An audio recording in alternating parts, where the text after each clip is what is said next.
Good morning, boys and girls. Welcome to another Oceanside venture. We are so happy that you are here with us today. Again, we have Miss Linda Chilton with us today from the University of Southern California Sea Grant and the Wrigley Institute of Environmental Science. So we're so happy to have her here.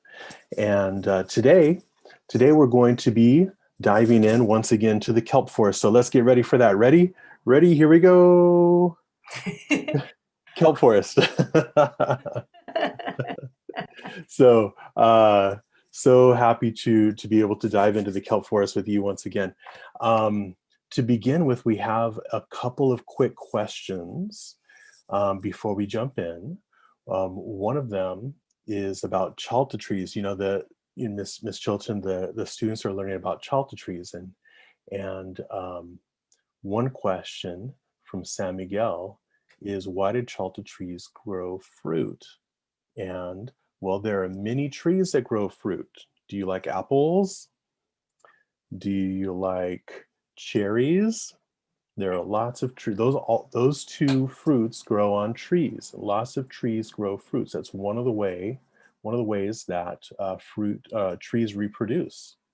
Not the only way. There are some trees that don't grow fruit, like pine trees. So there are different types of trees. Some of them grow fruit. Chalta trees are one of those that grow fruit.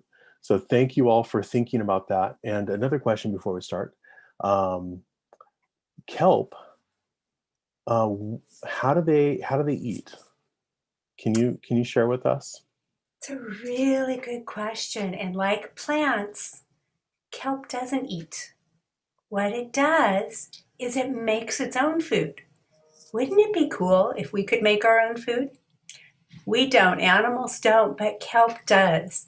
It uses sunlight, it uses water, which surrounds it, which is perfect, and it uses air. The special air it uses is called carbon dioxide. So if everyone takes a breath and then you breathe out, you just blew out carbon dioxide. So you're giving the trees and the seaweed what they need to be able to make food.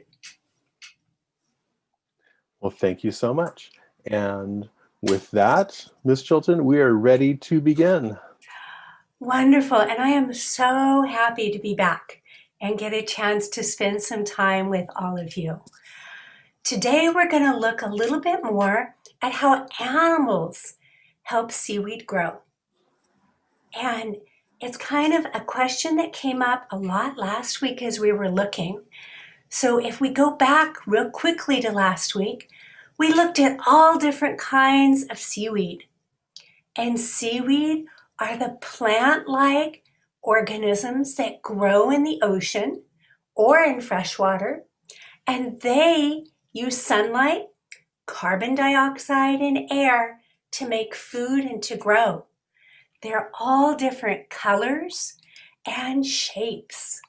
In fact, you had so many good questions. Oh my goodness, they were wonderful about seaweed. What I did is I got to go down to the beach early this morning.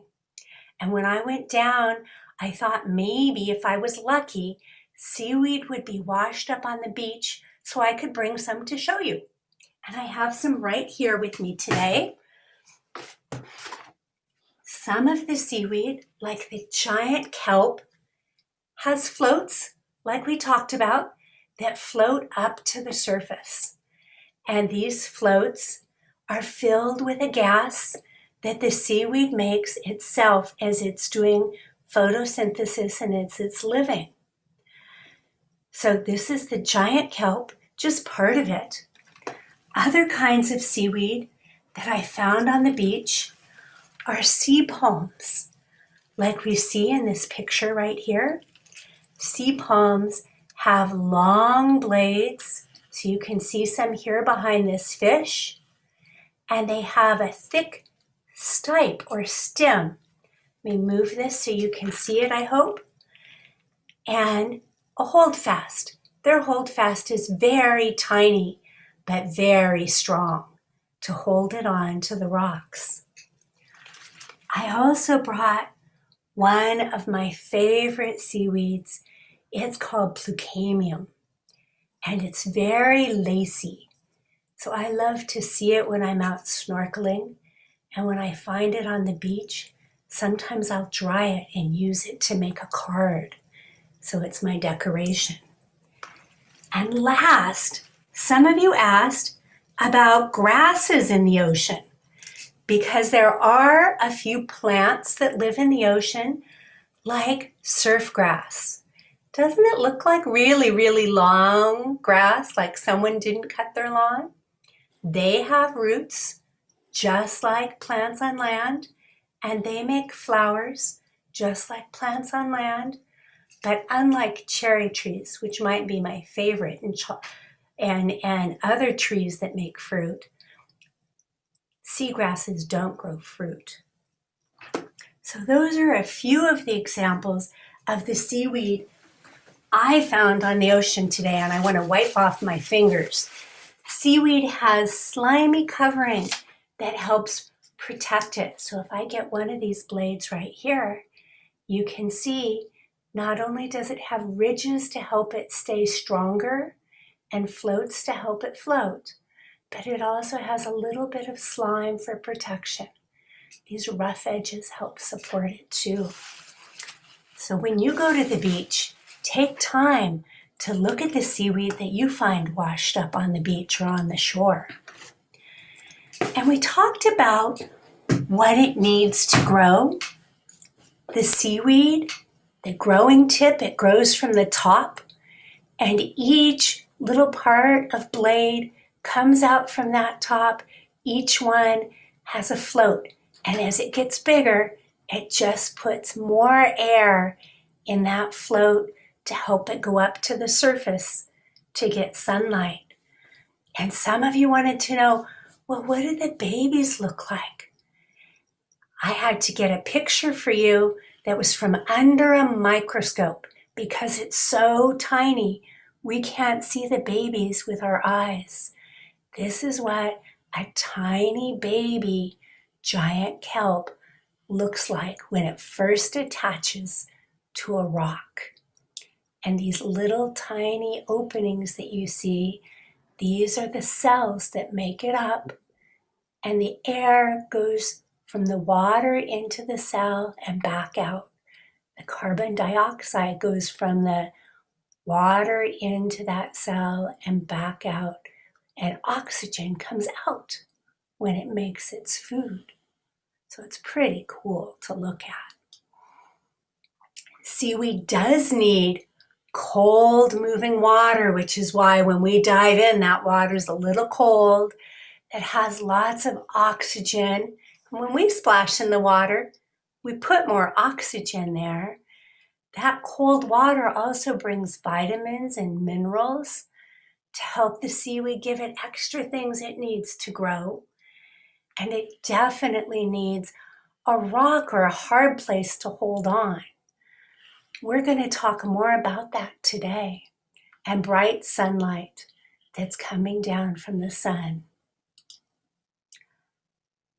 There's many kinds of seaweed, and kelp forests have lots of seaweed living underneath, like that little red Plucamium. It can live in the shade of the giant kelp forest. It can do that because it's a different kind of seaweed. It can be where it's not quite as bright. What I'd like to do is take you swimming through the kelp forest today and to see what else we see. So let's go for a swim. Oh. If you didn't have your mask on, you might want to put it on now as we swim along. Look, here are some little fish. Let's see how many of those fish we see. We're going to be looking for the animals in the kelp forest today. Those were blacksmith. Oh, here's a rockfish.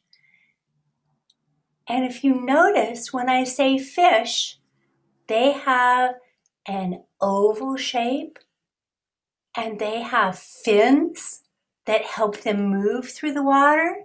If we wanted to swim like a fish, we'd have to use our fins. They especially use their tail fin. They use their side fins to steer. Miss Chilton, I think we may not be seeing what you're looking at. Oh no, thank you. Let me try again. All right. How's that? Oh, wow. Here we go. I'm so glad you told me you couldn't see it because I can now. I like your mask you got. Is that a new one? It's a new mask. Thank you. Trying it out for the first time today. Very cool. So this is the tail fin of that fish and the side fin. So if you were to swim like a fish, and there's a bright orange one in the back that was just hidden by that fish. So we see a lot of different animals as we swim along in the kelp. I'm going to ask us to stop in just a minute because I want to also think about how, as scientists, can we look at what the fish are doing. So let me stop this for just a minute.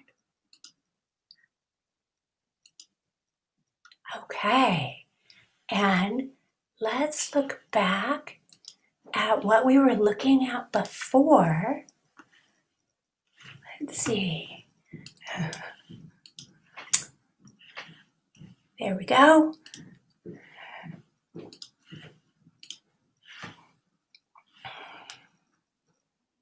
Whoops. As scientists, one of the things we can do is we can write down the animals we see because it's hard to keep track of all the fish we see. What I want to ask if you can help me see how many different animals we see, and then we can look at how they help the kelp forest. Or do they not help the kelp forest? Some of you were curious about what do fish eat? And do they eat the seaweed? Do other animals eat the seaweed? So to do that, we make a table or a chart. If I were diving under the water, I use a slate that I can write on, and I make this chart where I put the names of the animals on one side. So today we're going to look at fish and then other animals. And then I make tally marks. Each time I see one, I write a tally mark on that line. So right now I see a Garibaldi. I would put a tally mark. When I'm all done, I put the total number so I count up all my tally marks. Maybe that total number will be 13. That would be fun to see that many fish today. And then I also look for other animals that aren't fish. So if we remember, fish have an oval shape and they have fins. Some fish have scales, but not all of them. They all have an operculum, a covering right here for gills to breathe. We can't see that as well. So we're going to look for if it's an oval shape with fins on top and in the back and on the sides. We'll count those as fish. Now, if we look down here at this one, this is a lobster. It has legs to help it move and a tail it swims with, but I don't see fins. I don't see that oval shape. This one's not a fish. It's another kind of animal, and I can tally it right here. How about this one? Let's look. Does it have that round or oval shape? I don't think so. Does it have fins? I don't see any fins. Okay, So we can see it's got legs, kind of like the lobster. But the lobster has 10 and the octopus has 8, which is kind of interesting. So we can put it also with a tally mark. What we want to do is let you work with your teacher on making this chart and helping record. So we'll take a few minutes for you to be able to make the chart, and then we'll start diving back in again, and we'll work together to keep track. So if you've got paper, you can go ahead and work with your teacher on making the chart with fish and other animals, and draw a line to separate and another line for where your tally marks go. And then we'll put our total number at the end.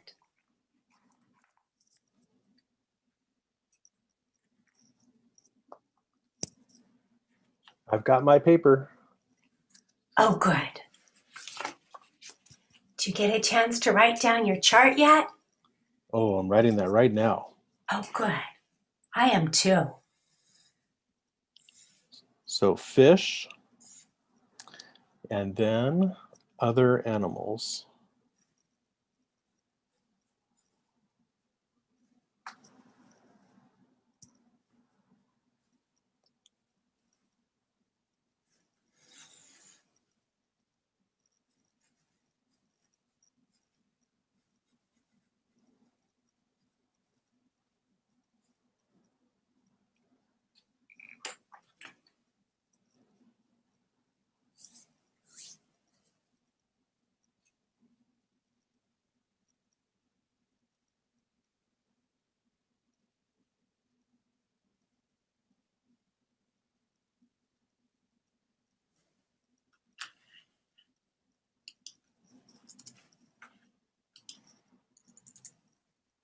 Okay.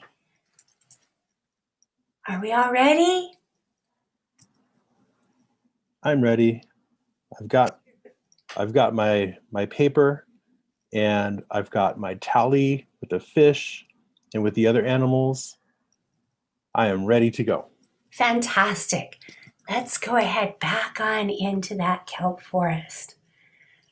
Let's see. Oops. Here we go.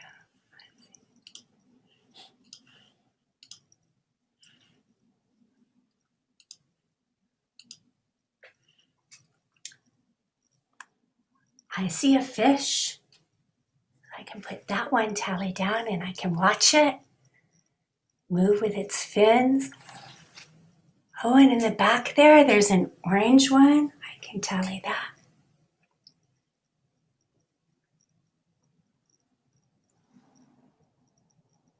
We don't need to try and count the ones in the far back. We're going to just do the ones close by.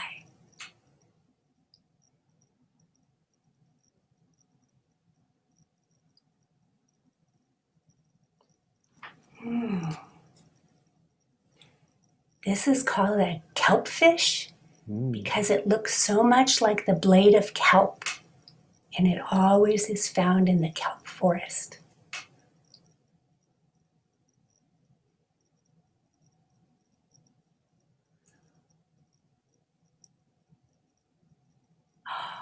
Oh, lobsters. Should we stop for a minute and go back? There were a lot of them. Let's try that again.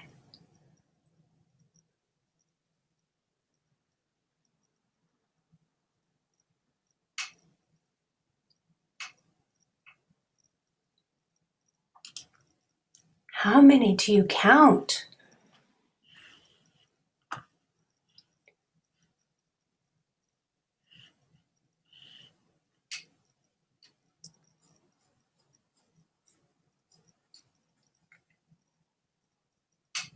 Okay, let's start again.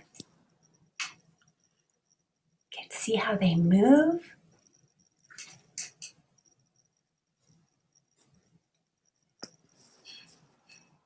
That's its mouth.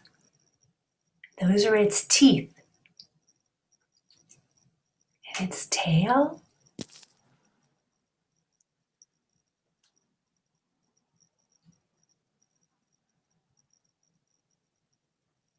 It can use its tail to swim quickly backwards to get away. And whoever's trying to catch it may not notice. Huh.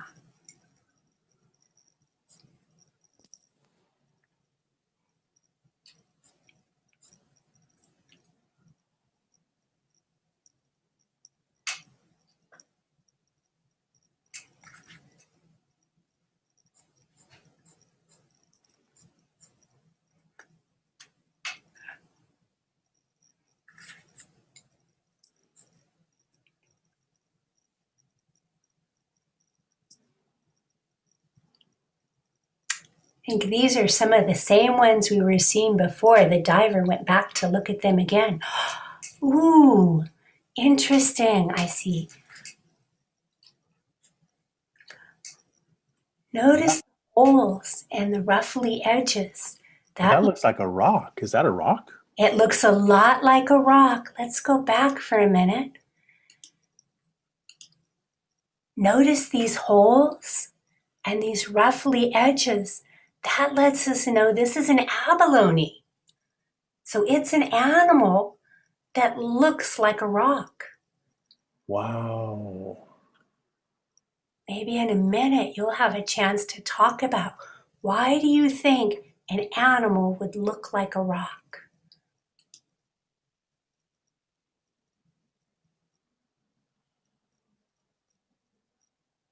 Oh, up here? I spy another animal I want to stop. Look at that one with all these spines. Oh yeah, lots of spiky spines. Mm-hmm.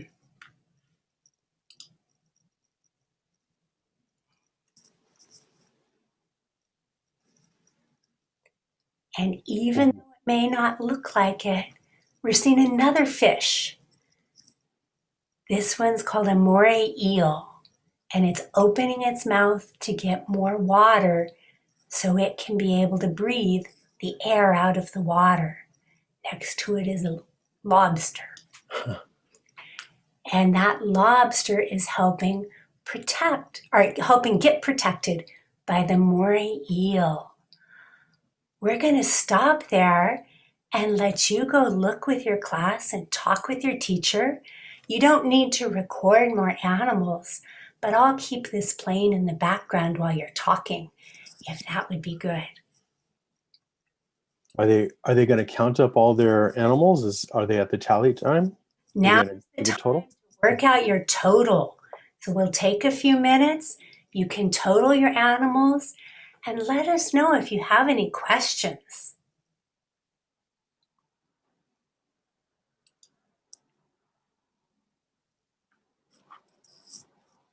So we'll take 3 minutes for that.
So we'll have another 30 seconds and then we'll come back together.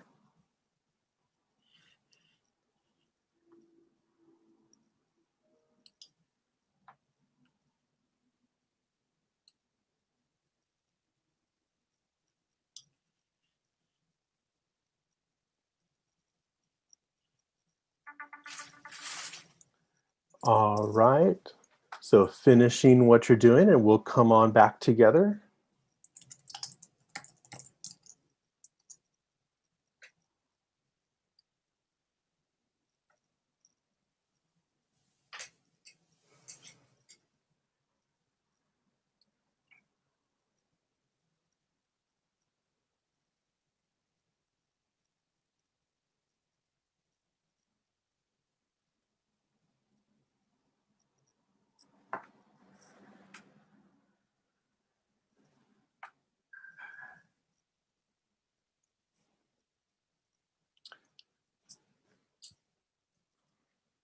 Are we going to share our numbers, or what would you like for us to do now, Miss Chilton? We can share our numbers if we have numbers, if students and teachers have shared that, or we can talk about any questions anyone might have had after our dive through the kelp forest. Oh yeah. Well, while the questions are coming in, while the numbers are coming in, let's answer some questions. Let's hear how many fish you counted and how many other animals you counted. So here are some questions from San Miguel. Why do lobsters have such long legs? That's a really good question. Students at San Miguel, lobsters are going to be crawling around the rocks. And so having longer legs allows them to stretch from one rock to another or even grab onto the kelp. If you notice, they're even hooked on the end. Ah, so what do what eats kelp is a question that's coming from Harrison and Solano and Bryson, and then connected to that, what do fish eat? Those are really good questions as well. So Harrison and Bryson, the kelp is eaten by sea urchins and abalone and other snails and a few fish like opali. Most fish are going to eat other animals. And we'll be talking more about that in just a minute and even see how an abalone ends up eating kelp. Oh, and why, from Solano, why does seaweed help us? Oh, Solano, that's a very, very good question because we're spending time talking about it. So it's good to know, why does it matter? Mhm. Seaweed ends up providing a home for a lot of life in the ocean. Without seaweed, we wouldn't have so many different kinds or so much life in the ocean. Some people like to eat food from the ocean. Without seaweed, most of that couldn't be there. It would be more jellyfish and maybe squid, but not all the different kinds of animals like lobsters or fish. Also, seaweed makes oxygen, just like plants on land. But the ocean covers more of the earth, so most of the oxygen we breathe comes from the ocean, from seaweed and other things in the ocean. So how do kelp die? This is from Madison Elementary. Oh, friends at Madison Elementary. That's a really good question. The kelp, like what I found on the beach, can get torn up by big waves and wind that causes those waves. It's so strong, the water pulls the seaweed off of the rocks and it washes up onto the beach. And out of the water, when it doesn't have what it needs, it dies. Even though it has sunlight, it doesn't have water to get everything else. Seaweed also can get old. And as it gets old, it starts to fray and break off. And lastly, seaweed can die if the water starts to get too warm.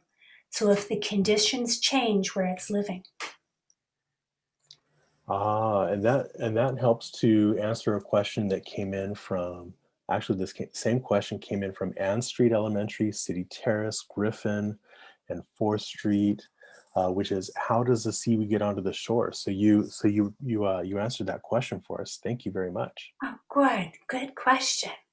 So we've got a lot of schools checking in with numbers. So from Multnomah Elementary, they saw 8 fish and 3 other types of animals, and then they added that all up. And so they had 11 altogether.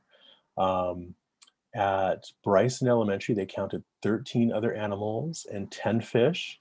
At Liberty, they counted 9 fish and 2 or 3 different types of animals.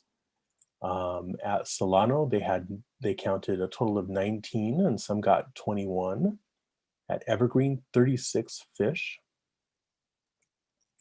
At Griffin, they saw 4 fish and 17 other animals.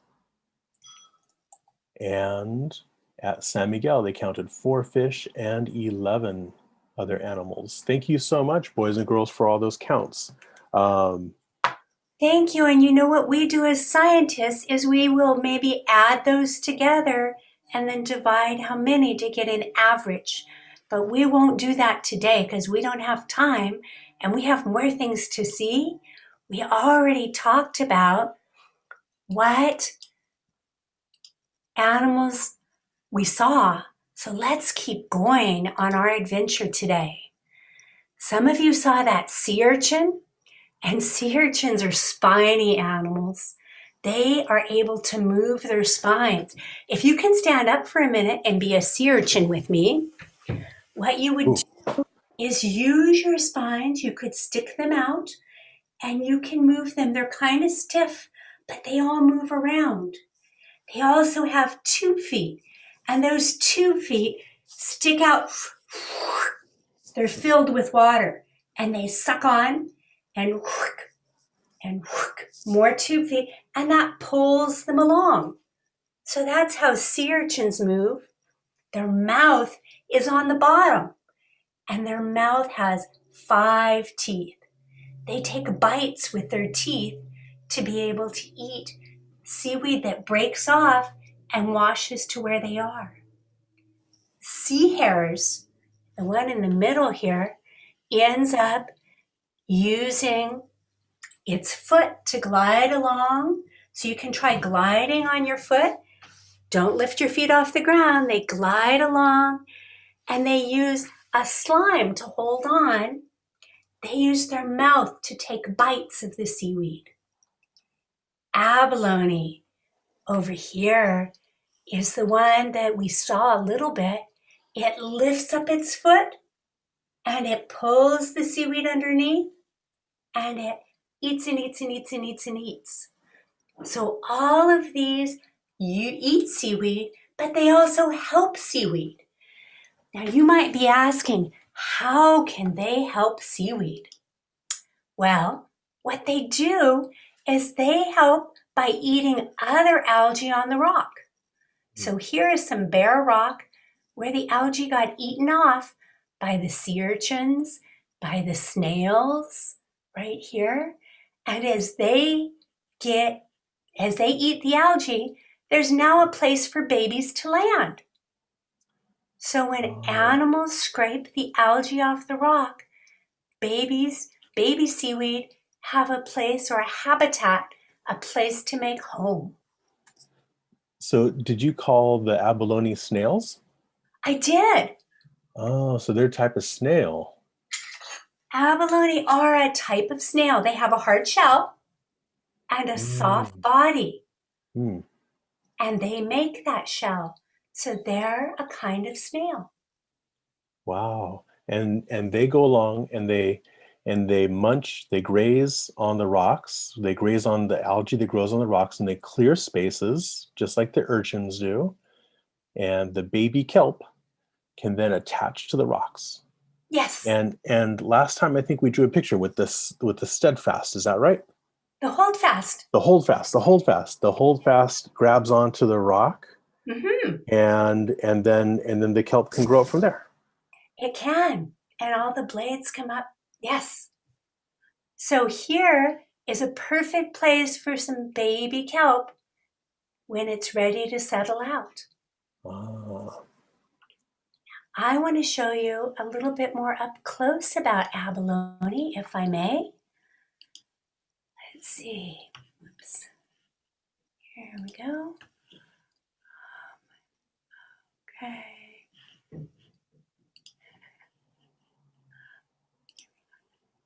There we are.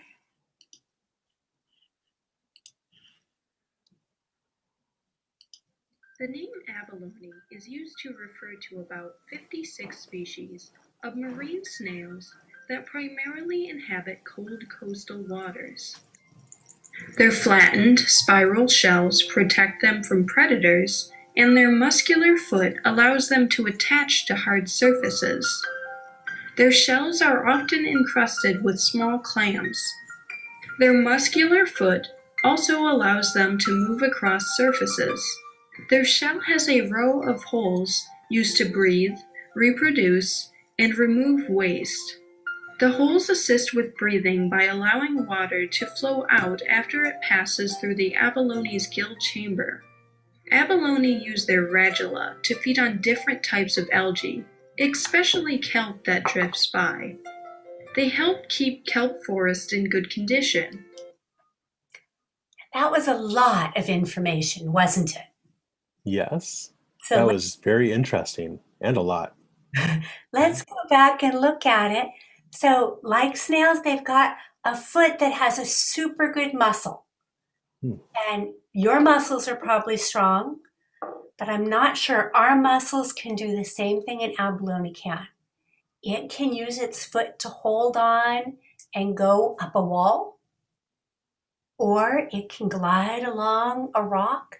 So it has a strong foot, really, really strong, stronger than I am, to be able to pick it up if the abalone is alive. Its shell does have holes, and those are a little different from other snails. Here's another abalone shell. These holes are where the water comes in and the water goes out. And Can, that's how it's going to breathe. when you're showing us the things like that, can you make your screen bigger? Can you stop the screen sharing? I sure can. Oh yeah. Oh good. I can see it a lot better there. Oh, good. So you can see the holes here in the abalone, Yes. and they make their shell really smooth on the inside because that's where their body is. And it's really, really beautiful shell. But they help the kelp forest, just like we were seeing in the film, by helping graze algae off the rock so that kelp has a place to land. Beautiful. Now let's look. I know we only have another minute or two.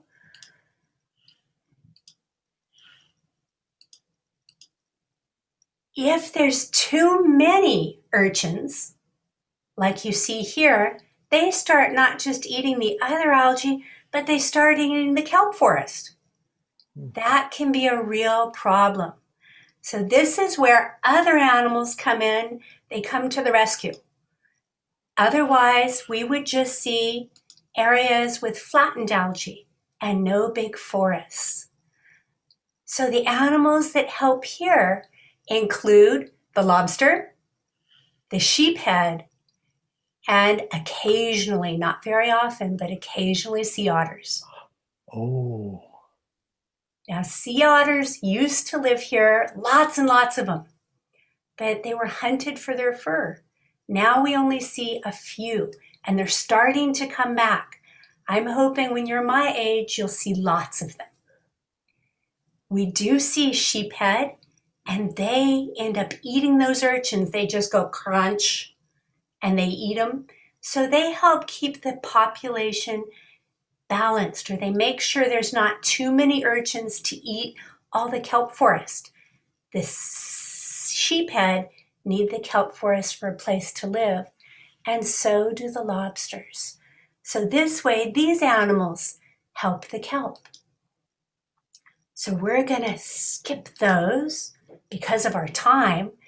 And I just want to show you abalone are getting a chance to also have more out in the ocean. So you'll see more of them when you go snorkeling, because scientists have done research and they've noticed there's not as many kelp or not as many abalone as there used to be. So they're starting to grow abalone in nurseries. And this is what a little tiny baby abalone looks like under a microscope, right here. Once they're big enough, they put them out in protective cages until they get used to the rocks. And then they get a chance to crawl out and grow big and help take care of the kelp and live in the ocean. So scientists, are you saying that scientists do just like what we did? They count the different animals and the different fish and all those things, and they do that by diving under the water? Well, is that what that person is doing? That is exactly what that person's doing, and they have to use air that's on their back, so it's a scuba tank. They can't just use a snorkel like you and I did. They use a scuba tank to be able to go along and breathe while they're underwater. You can see a mouthpiece that diver's using and a hose that goes to the air tank.